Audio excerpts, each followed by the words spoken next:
This is the Men of High Value channel. My name is Joseph Darling. We're talking about exercise today. In the past, I have been very lax about exercise on this channel. I'm trying to show you guys, the ultimate masculinity journey here. And, people have been complaining for a long period of time, why don't you look better from a masculine standpoint?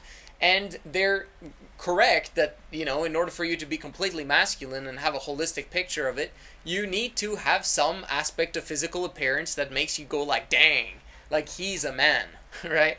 And I haven't had that because it hasn't been one of my big priorities until now. So what has changed? Well, basically, I figured out that that's the next step for me. Now it's time to actually take it to the next level when it comes to physicality. And what I realized was that it's actually beginning to help my business. It's actually beginning to help my financials. How crazy is that? So, first of all, I began to look into going to the gym, and so I signed up at a gym, and then I found out, okay, I probably need to, do some rehabilitation for my back, etc., because I haven't really properly exercised for a long period of time. And so I went through that rehab, and they went too slow about it, but they told me you're not allowed to go to the gym, and I'm like, So in the sense, I didn't do it. I didn't go to the gym, but I was like, well, you know what? I'm just going to do my, baby exercises at home. And so I have a pull-up bar available, and I've got, obviously, push-ups available. And I decided to do squats. So the first day, I decided to do 100 push-ups, and to do it within 10 minutes. I failed, okay? Try to do it. It's actually quite interesting. And then the second day, I did it again, but now I added squats to the aspect of things. So now, today, I did 100 push-ups and then 200 squats, and then I tried to do 10 pull-ups straight. The 10 pull-ups needs to be straight after each other. But the squats and the push-ups were intermingling amongst those minutes that I did it. And I said first, to be able to do it within 15 minutes. But then it became 25 minutes. And I'm quite proud of myself. I almost finished the squats. I didn't finish the squats, though. Point being, okay, what is this doing to me? What is this doing to my business? I'm looking at myself in the mirror, and just after a few flippin' days, I'm beginning to see a difference. Like, things are changing. And you could just imagine after 30 days. You can just imagine after 3 months. You can just imagine after a year. And then I look back at all those years that I've been spewing to you guys. Yeah, put exercise on the back burner. Just hold off on it. And then I'm beginning to see a lot of my clients begin to look like me, of, not really being the buff guys that we're supposed to be. So I'm like, this needs to change. It's time. It's time to actually not necessarily hit the gym, but to do, for sure, 100%, 30 minutes every single day. It's time. So this is what I've started doing now. It's not like I'm going to take off my shirt on a continual basis and show you guys my progress necessarily. Maybe I will on my Instagram page. Go follow on Instagram. But what I have figured out is that it's necessary. I'll give you another story and another reason for why I started this process. I saw a clip from a Russian billionaire, I think he was, and he was saying that, talking about habits, that you should do 100 push-ups every single day. And he used the F word there, and I was like, gosh dang, because I had studied online to figure out, like, is it good for your body to have to do 100 push-ups every day? It's like, maybe you get like forward-leaning shoulders when you do that. And I figured out that as long as you do pull-ups as well, and also when I do squats with my hands completely behind my back so that I clench in the back, which causes, my shoulders to completely go back, and so you just need to relax into it.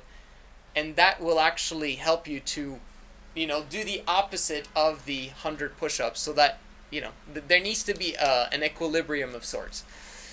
So anyway, so I started doing that, and another aspect of things is, another story that just confirms this. I went back throughout my entire history of business, and man, I've been in business for a long period of time. Like, I started in 2008. 2016, I remember, was my breakthrough year in many ways, because I had multiple businesses that I started during that time. It was a rental van business, renting vans, obviously. And then I had an Airbnb arbitrage business with two apartments at the same time, and that was actually completely passive. And I had about $3,000 or $4,000 a month coming in on a passive basis, which was tremendous at the time. And I remember, oh, did I do any physical exercise during that time frame? Yes, I actually did. You know what I did? I started up my own adult basketball team during that time. I was the coach, and I was a player, and I had to organize all the games, and I had to organize all the practices, and I had to do everything, okay? But you know what happened? I also became more competitive.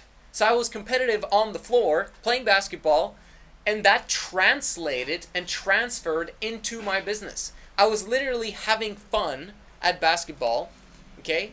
Competitive basketball, and I basically transmuted that energy back into my business. And this is why my brain was actually working on all cylinders and becoming creative in solutions and being fearless and taking necessary steps to actually promote my businesses and brands and build, basically. So you turn that back to a period of time when I wasn't doing anything competitively. I wasn't trying to build a specific or build my physique or have any form of exercise regimen. And I noticed that I just didn't have the same amount or type of energy as I did when I competed. So I'm not saying that you need to go to the gym. You can, but I wouldn't spend a lot of time on it. I wouldn't spend an hour or 2 hours going back and forth trying to do the gym when you can spend that time making money. Okay? Spend that time building a business.